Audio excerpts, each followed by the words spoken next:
Today, we're supposed to look at life sense. When we say life sense, I'm particularly speaking to all the iPhone lovers.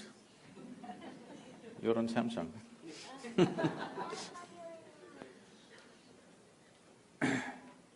There is a gadget far more interesting than your phone. That's called the human mechanism. This is the gadget. Every other gadget is a small drop of this. So, when we say human being, I think for a long time, people have been looking at this human being with too much emotion and too much confusion. But the yogic sciences have always looked at the human being as the ultimate mechanism on this planet. When we say a mechanism, we're talking about something that can work systematically, something that can do things, something that can consistently produce something wonderful. If it is not a mechanism, that means it's one chaotic nonsense. So, there are both type of human beings. Some are just one chaotic nonsense, some have become wonderful mechanism, not because somebody has come with a great mechanism and somebody has not. All of us fundamentally have come with the same thing. Maybe on the level of our physical form and maybe on intellectual levels, there may be some differences. But essentially, all of us carry the same human mechanism. But why is it that one seems to be in a phenomenal state and another seems to be a total mess? There are many ways to look at it. One simple thing is, we can look at it this way: every human experience that human beings have. Here, the little children, you have to do something to make them unhappy right now. You have to do something to make them unhappy. But there are a whole lot of adults, you have to do something to make them happy. They've reversed the equation completely. At the age of 5, if you were this joyful, by the time you're 30, you should have been ecstatic, isn't it? If things happen in the right order. But for some reason, it's gotten reversed to most people. As I said, every human experience has a chemical basis to it. We can call it peace, we can call it joy, we can call it love, we can call it blissfulness, we can call it ecstasy, we can call it agony, anxiety, misery, stress, tension, whatever we want to call it. Every human experience has a chemical basis to it. Or in other words, what you call as myself right now is a chemical soup. The question is only, is it a great soup or a lousy soup? If I give all of you the same soup-making ingredients, do you believe that all of you will come up with the same kind of soup? No. 500 varieties of soups will happen, that's all that's happened. All of us have come here fundamentally with the same ingredients, just see in how many ways we have become. The reason is, we have been given such a complex mechanism, and do you agree with me, all the gadget lovers, I'm asking you? This is the most sophisticated machine on the planet, do you agree with me? So I'm asking you, someone gave you such a complex and sophisticated machine, have you read the user's manual? No. So without the user's manual, if you operate something, how would you do it? By accident, something will happen, once in a way it works. Once in a way something is working. And to make this human being happy in pursuit of human well-being, we've ripped the planet apart, all right? I want you to understand there is no ecological disaster on the planet. Ecological disaster is just a consequence of human beings not knowing how to be joyful by their own nature, because we are seeking it everywhere else except here.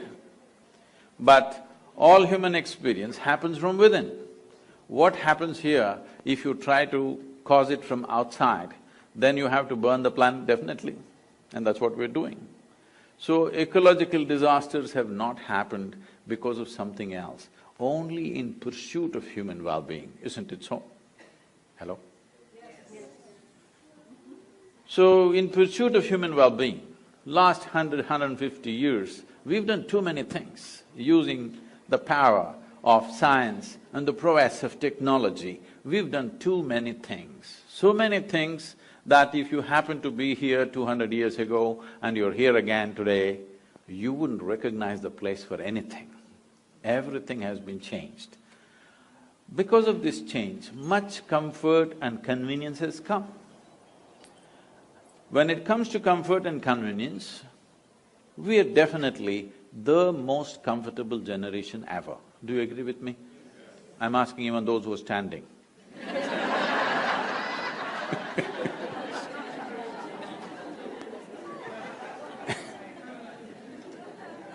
We are definitely the most comfortable generation ever, isn't it? But we cannot claim we are the most joyful, we cannot claim we are the most loving, we cannot even claim we are the most peaceful. To be peaceful and happy, today I'm sure many people are propagating this, and even the so-called spiritual leaders are going about saying, peace is the ultimate goal of life. Such people will only rest in peace.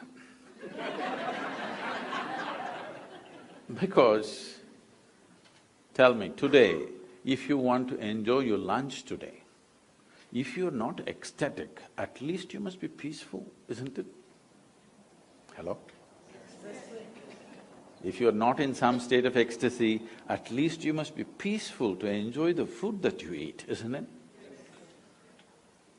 So I'm asking you, to be peaceful, to be happy, is it the ultimate goal of your life or is it a fundamental requirement of your life? It is the most fundamental requirement. If you're not even peaceful, I don't know how many have died under your care.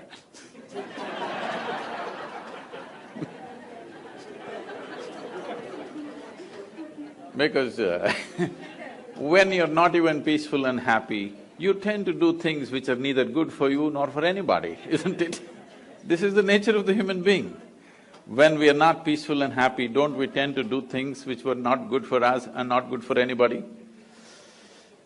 Now, this peace has been taken to heaven. People say, if you say peace, people say divine peace. If you say joy, they'll say divine joy. If you say love, they'll say divine love. These are all human things. Human beings are capable of being peaceful, joyful, loving, but all these things have been exported to heaven by those who are crippled. Crippled lives have exported these things to heaven. If you say peace, they say it happens only there. If you say joy, it happens only there. If you say love, it happens only there. Even your dog is capable of being loving, isn't it so? You don't have to reach as far as God to know love. A dog will do it, yes? Consistently, yes or no? If you get yourself a dog, 12 years guaranteed love affair or no? Yes? I wouldn't say the same thing about everybody else, but there is no guarantee about others, but a dog is a guaranteed love affair, isn't it? Now, these things have been raised like this. You know, I was to speak at Tel Aviv. I was flying out of Atlanta. I was to land there in the morning and speak at 6:30 in the evening, but then I land up there at 6 o'clock in the evening because of some flight delays. And I'm quickly changing in the airport to rush to the venue because in these 34 years I have not been late to a single appointment in my life, so I don't want to break this. So I'm quickly changing and rushing. And I'm famished because I'm traveling by an American airline, there's nothing edible on the plane, you know? There's nothing edible on the plane. So I'm really famished. And when I go to the venue, to my joy, I find the venue is a very fine restaurant. Life can't get better. When you're so hungry, they've taken you to a restaurant straight. So, people are coming in and greeting me. One man comes up and says, "Shalom." I ask him, "What does it mean?" He says, "This is the highest way of greeting." I said, "Well, that's your opinion, what does it mean?" He said, "No, this is really the highest way of greeting." I said, "All right, but what does the word mean?" He said, "It means peace." I said, "Why would peace be the highest way of greeting unless you're born in Middle East?"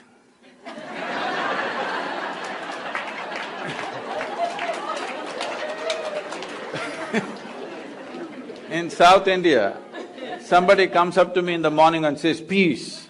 I'll say, "What's wrong with you?" So I'm saying anything that you are deprived of will slowly rise to heaven. Everything that human beings are talking about, everything that human beings have attributed to their gods, everything that human beings have exported to heaven, these are all human qualities. Yes? Those who made themselves incapable, they're talking it'll happen somewhere else. But today human intellect is sparking like never before.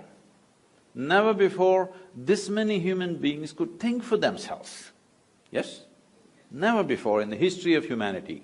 Because otherwise a priest, a pandit, a scripture, something else thought for you. Now human beings are beginning to think for themselves. Whether they're thinking straight or not is another issue, but at least they're thinking something. It's a good beginning, something they're thinking. Once they start thinking, the problem with thought is, it has to be logically correct, otherwise it doesn't go by. Even the most idiotic argument if you witness, people are talking the way they're talking because they believe it's logically correct. Yes or no? Nobody thinks he's logically wrong and continues to argue, he won't do that. He somehow finds a way to make it logically correct. So, once this happens, that human intellect begins to fire like this, even if God comes and stands here and speaks, unless he makes sense, people will reject him. Yes or no? Maybe you don't have the courage to say yes. Your children, they are going to reject it. Unless it makes sense to them, they're going to reject it. Yes or no? So once they reject it, it may so happen, heavens will crumble. Heavens will fall down. You know what is in heaven? You don't know.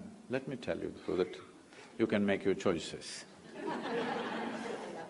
Hindu heaven, food is great.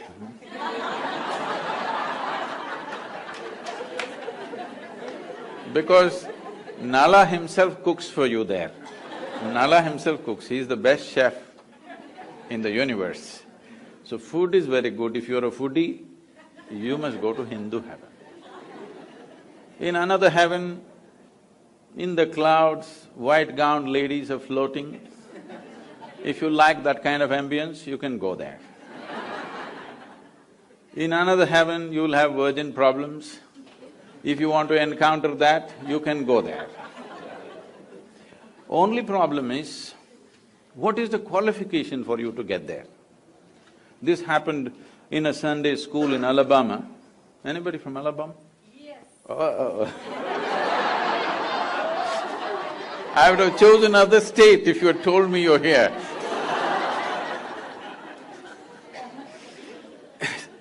The Sunday school teacher in his enthusiasm asked the tiny tots, "What do you have to do to go to heaven?" Little Mary stood up and said, "If I scrub the church floor every Sunday morning, I will go to heaven." Absolutely. Another little girl stood up and said, "If I share 50% of my pocket money with my less privileged friend, I will go to heaven." Absolutely. Another boy said, "If those who are in need of help, if I reach out and help them, I will go to heaven." Correct. Little Tommy in the back bench stood up and said, "You gotta die first."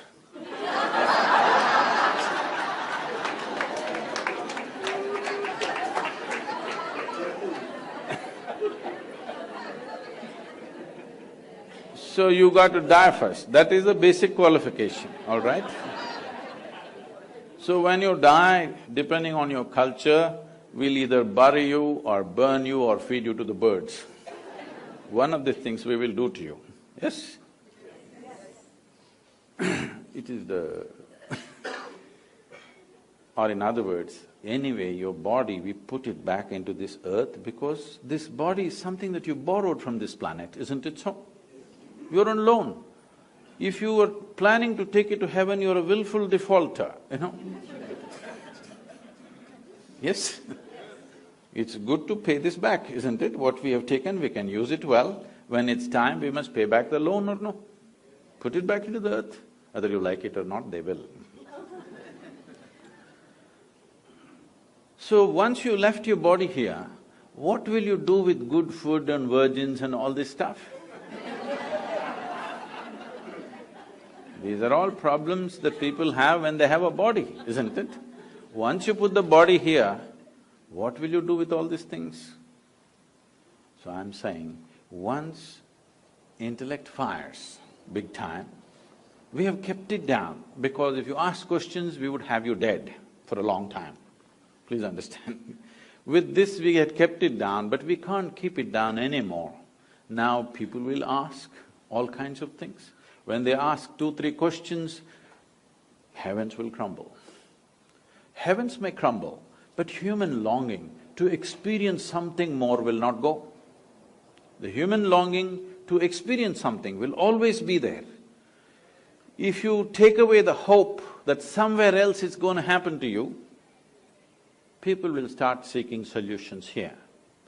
When they start seeking solutions here, if you don't show them a way, if you don't show them a way which is logically correct and scientifically ascertainable way, where you can take charge of your inner experience and cause the kind of experience that you want to be in, if you don't teach them the ways, if you don't give them the technologies for inner well-being, then I would say in another 60 to 80 years' time, 90% of the humanity will seek chemical solutions.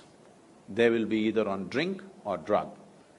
Tell me, most of you, whatever your age right now, when you were 20 years of age, how many people were drinking and drugging on this planet? Today, how many people are doing? Has it gone up by 1000% at least? 10 times over or more? It has. This is because people are seeking solutions here, because slowly all these people are losing faith that somewhere else it'll be better. They're trying to make it better right here. If you don't show them the right way, they will somehow try to do it. Now, I'm not looking at this as a moral issue. 90% of the people being on drink and drug is not a moral issue for me.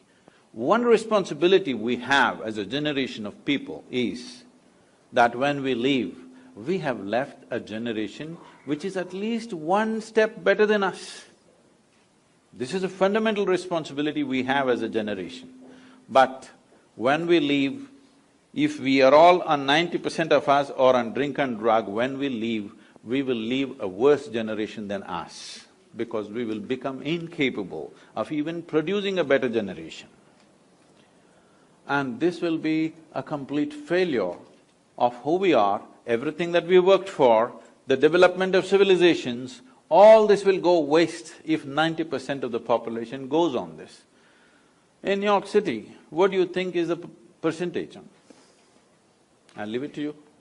People from New York tell me. What do you think is the percentage who are seeking some kind of chemical solution for their experience to make themselves peaceful? They have to drink something or pop something. What do you think is the percentage?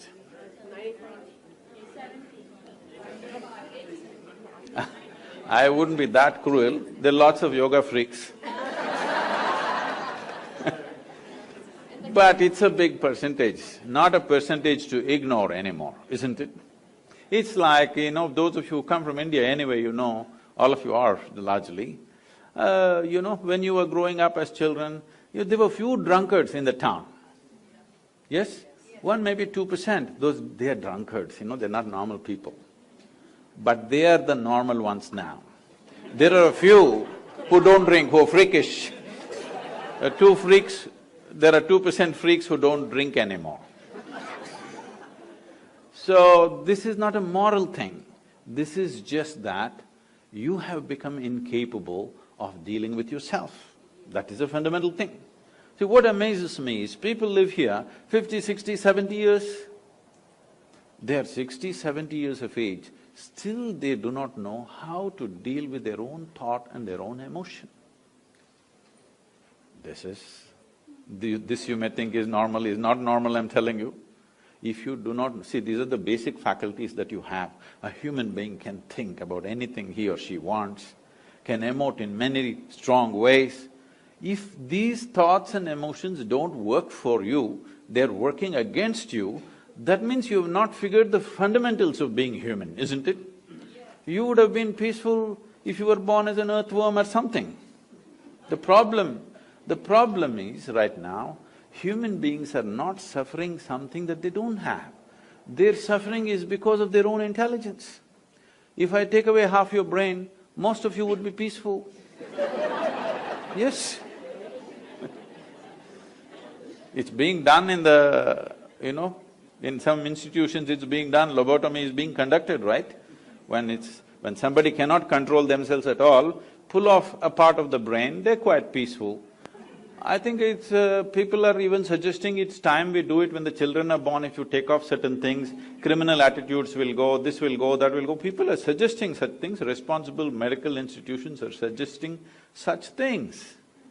If you cripple everybody, there may be no crime in New York City. If you cut off everybody's legs, or you take off everybody's head, there'll be no crime at all. But it will also take off the possibility. It may take off some small problem, but it will take off the possibility of being human, isn't it? To be a full-fledged human being is important. If you want to be a full-fledged human being, there are two fundamental things. One thing is, a human being has a vivid sense of memory. Another thing is, a human being also has a vivid sense of imagination. Whatever suffering you go through, you may call it stress, anxiety, tension, misery, grief, whatever you want to call it, essentially it is just this. You have still not figured how to handle your memory, how to handle your imagination. That's all you're suffering. What happened 10 years ago, you can still suffer, isn't it so? What may happen day after tomorrow, you already suffer. That means you are capable of suffering the non-existential. You are capable of suffering something that does not exist. I'm sure there are psychiatrists in the group, are they? Okay.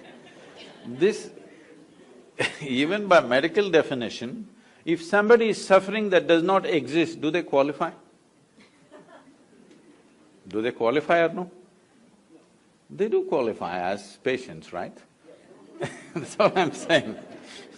I'm saying, if you start suffering something that does not exist, that means you even medically you qualify as a case.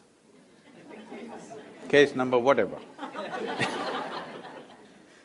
Now, this is not a joke, because we are leaving human beings with education systems which will teach you everything about the world, not a thing about yourself. Trying to control this with fear, trying to control this with possibilities of punishment somewhere else, it's not worked. Anyway, people are doing what the hell they're doing, aren't they? Yes? It is time that we bring sense to the world. We are always thinking in terms of good and bad. This has happened because of certain types of religious beliefs, certain types of things where everything is controlled by fear and guilt and whatever.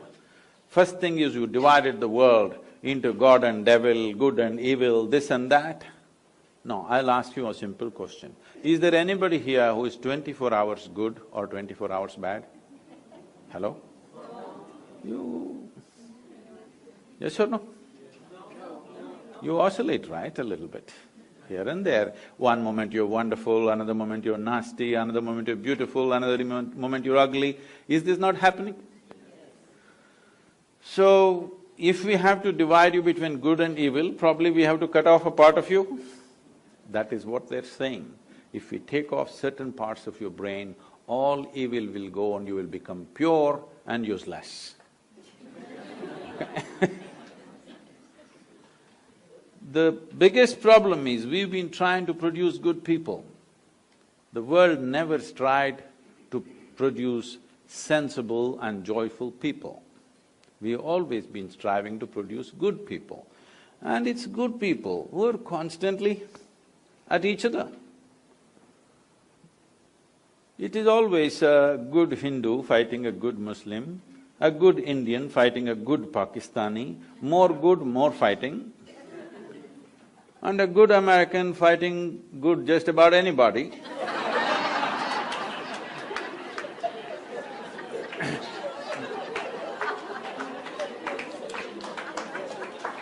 Because the more good you think you are, more confrontational you have become. Please see this. The more good you think you are, you naturally become more confrontational with just about anybody around you. If you think you're very good, how this has come to you in your mind is, you look at these people, she's not okay, she's not okay, she's not okay, he's not okay, he's not okay. Compared to all these people, I'm good, I'm very good means nobody is good. Nobody is okay. Nobody is okay is not a question of goodness, it's a question of madness. The madness has settled in. This has to go means human consciousness has to rise.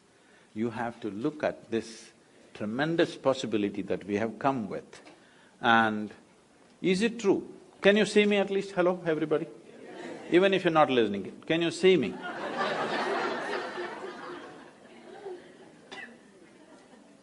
Use one hand, point out where am I, please.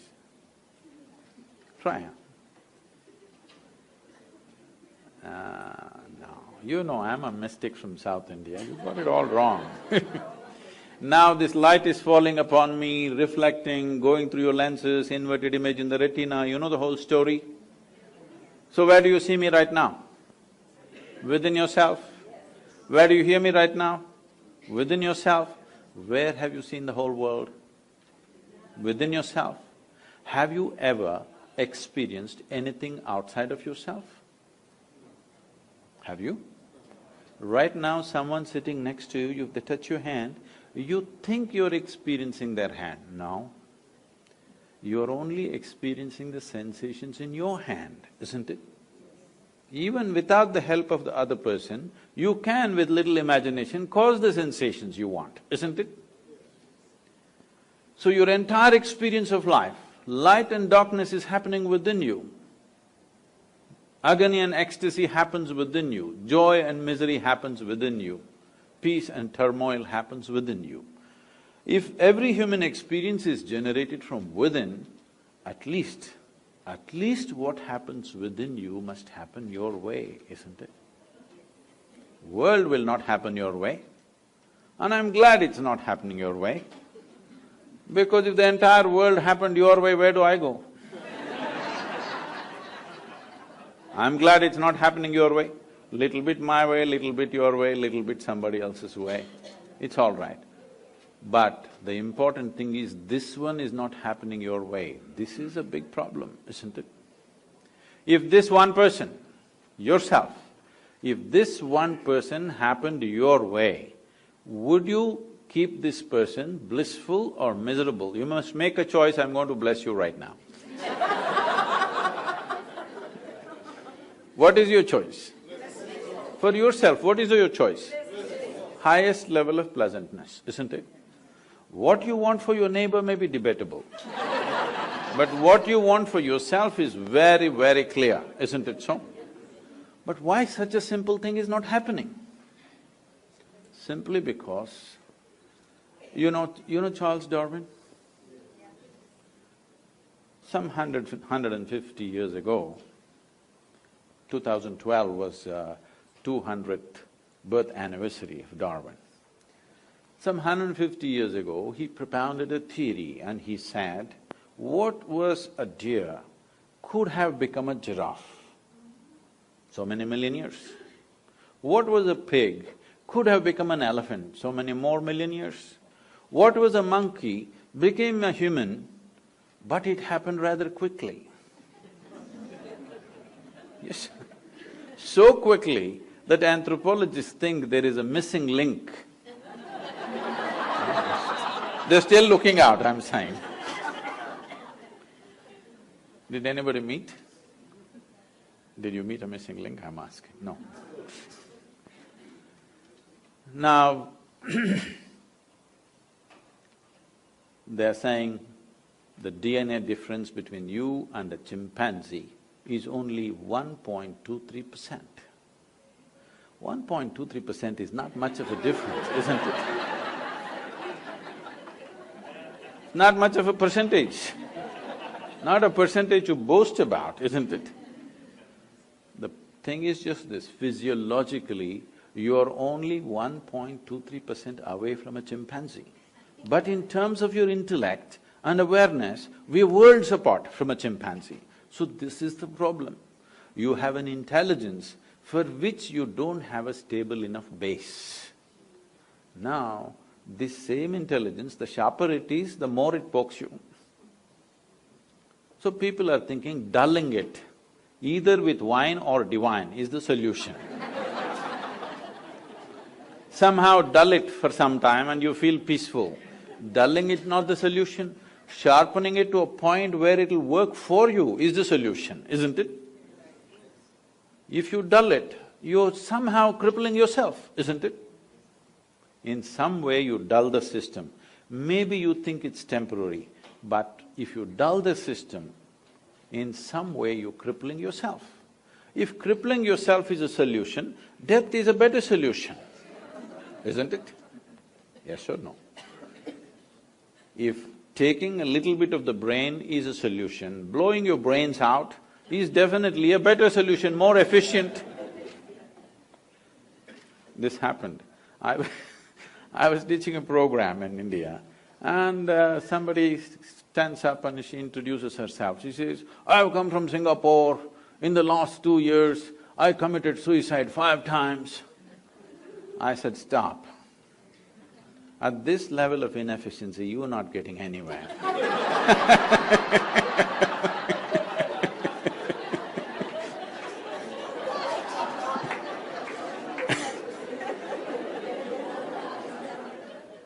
If you in some way think by dulling the system you will be better off, which the world is practicing large scale.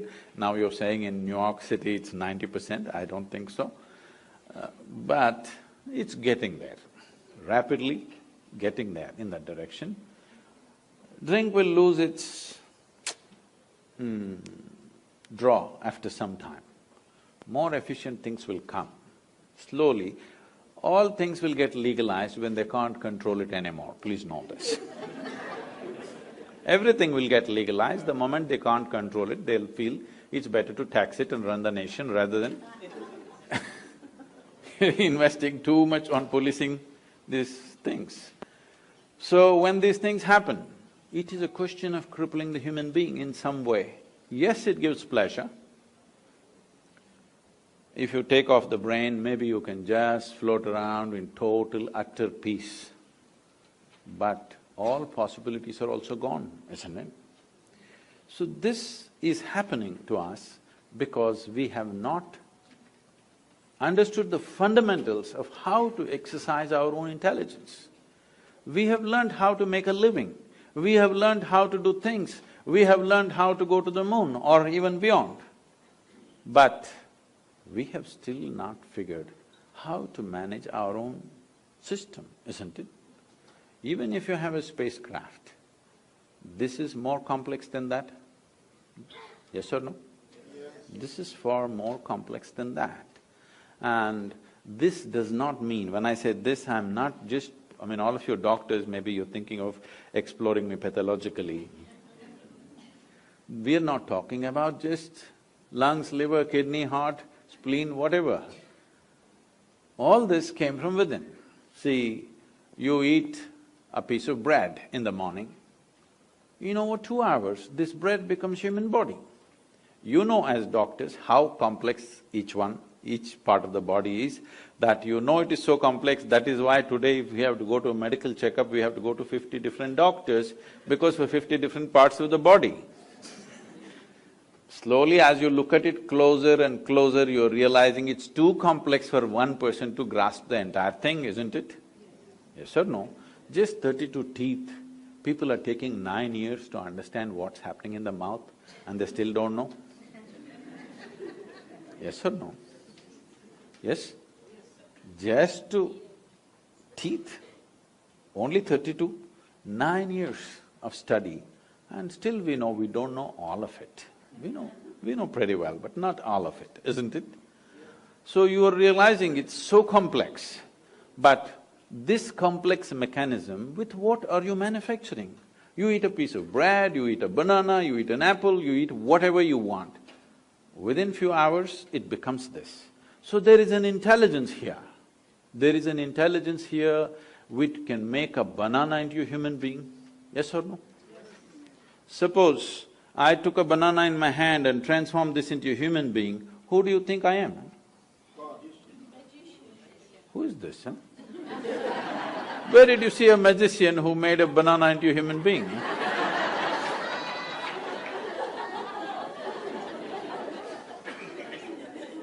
What is this? Only Creator could do this, isn't it? But every one of you are doing this every day. Only thing is, you're doing it unconsciously. If only a drop of this intelligence entered your life in a conscious form, you would live magically, not miserably. Life wouldn't be a struggle, it would be an ecstatic breeze. This happened. In 1924, there was a bishop in Istanbul who is from the Orthodox Greek community. You know, the Orthodox Greek community have their own pope in Istanbul. They believe they're the only real Christians, the rest are no good. So they have their own pope and they have their own stuff going. Being on the Silk Route, exotic stories from India keep wafting across the Bosphorus too often. So he heard so many magical stories. And he always wanted to go to India, but being a man of cloth, he couldn't decide where he goes. So when he was over 60 years of age, when he semi-retired, he got the opportunity to come to southern India. So his longing was to meet a yogi, he wants to meet a mystic, a genuine one, not the tourists who came to Istanbul and claimed. He wants to meet a real one. So somebody told him, you go up this mountain, and they gave him some landmarks. There in front of a cave, there will be a yogi sitting. That's the man you're looking for. So he found his way up, he was not built for mountains. So he huffed and puffed and went up. Mountain is one place where you can't deceive yourself of your age. So went there, then he saw this yogi was sitting here, eyes closed, blissed out. So he went and they had told him, if you see an Indian yogi, you must prostrate. So he went down, he was not built for that either. With great difficulty he went down and huffing and puffing, you sat up again. Hearing all this commotion, the yogi opened his eyes and smiled. Immediately the bishop asked, can I ask you a question? The yogi laughed and said, by all means, why not? So the bishop asked, what is life? This is after 60, you know. You should have asked this question when you were 8. If you missed it out at least by 16, what? What is life? You must ask now, isn't it? But what to do? Better late than never. So he asked, what is life? When he asked this question, the yogi went into raptures. And then he said, life is like the fragrance of jasmine upon the gentle spring breeze. The bishop said, what? Fragrance of jasmine upon gentle spring breeze? No, our teacher told us, life is like a thorn. Once it gets into you, if you stand it hurts, if you sit it hurts, if you lie down it hurts. You're saying it is like fragrance of a jasmine upon gentle spring breeze? What is this, he asked. The yogi laughed and said, well, that's his life.